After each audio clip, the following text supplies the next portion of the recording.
গাঠি কচু খেতে কে কে পছন্দ করো?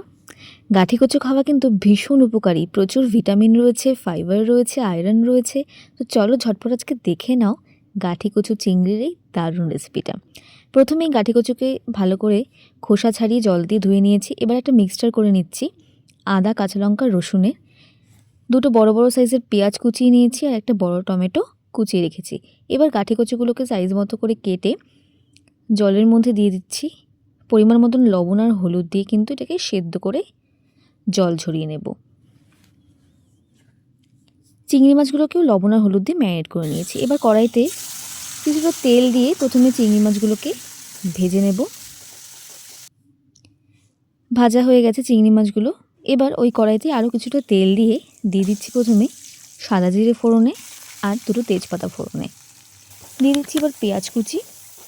পেঁয়াজটা হালকা লাল লাল হয়ে ভাজা হলে দিয়ে দেবো তাতে টমেটো, কুচিয়ে রাখা টমেটোটা। আবারও 2 থেকে 3 মিনিট একটু ভেজে নেব। এবার দিয়ে দিচ্ছি আদা, কাঁচা লঙ্কা, রসুনের পেস্টটা, যেটা মিক্সারে আগে থেকেই করে রেখেছিলাম। দিয়ে দিলাম সামান্য পরিমাণে জল। 2 থেকে 3 মিনিট ভালো করে নাড়িয়ে নেব। এবার একটা বাটিতে পরিমাণ মতন জিরে গুঁড়ো, ধনে গুঁড়ো, লঙ্কার গুঁড়ো নিয়ে নিচ্ছি। পরিমাণ মতন জল দিয়ে একটু গুলিয়ে নিয়ে এই মশলা গোলানো জলটা কড়াইতে দিয়ে দিলাম। তাহলে কিন্তু মশলাটা খুব সুন্দর করে কিন্তু মিশে যাবে আর খেতেও কিন্তু তরকারিটা সুন্দর হয়ে যাবে।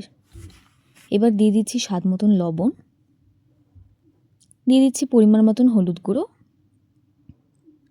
দিয়ে দিচ্ছি কাশ্মীরি লঙ্কার গুঁড়ো। একটা খুব সুন্দর রং চলে আসে এটা দিয়ে। এবার ভালো করে কিন্তু মশলাটাকে কষিয়ে নেব। দিয়ে দিচ্ছি এবার স্বাদ মতন চিনি। খুব ভালো করে কিন্তু মশলাটাকে এবার কষিয়ে নেব। দিয়ে দিচ্ছি এবার সেদ্ধ করে রাখা গাঠি কচুগুলোকে। মশলার সাথে গাঠি কচুটাকে এবার খুব ভালো করে কষিয়ে নেব। মশলা থেকে তেল ছেড়ে দিলে দিয়ে দিচ্ছি এবার উষ্ণ গরম জল পরিমাণ মতন। তোমরা যেরকম ঝোল রাখবে সেরকম জল দেবে। তবে গাঠি কচু তরকারিতে কিন্তু ঝোলটা একটু বেশি দিতে হয়, কারণ ঠান্ডা হলে নাহলে কিন্তু জলটা একদম শুকিয়ে যায়।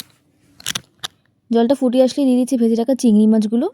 দিয়ে আবারও কিন্তু 3 থেকে 4 মিনিট ঝোলটাকে রান্না করে নেব।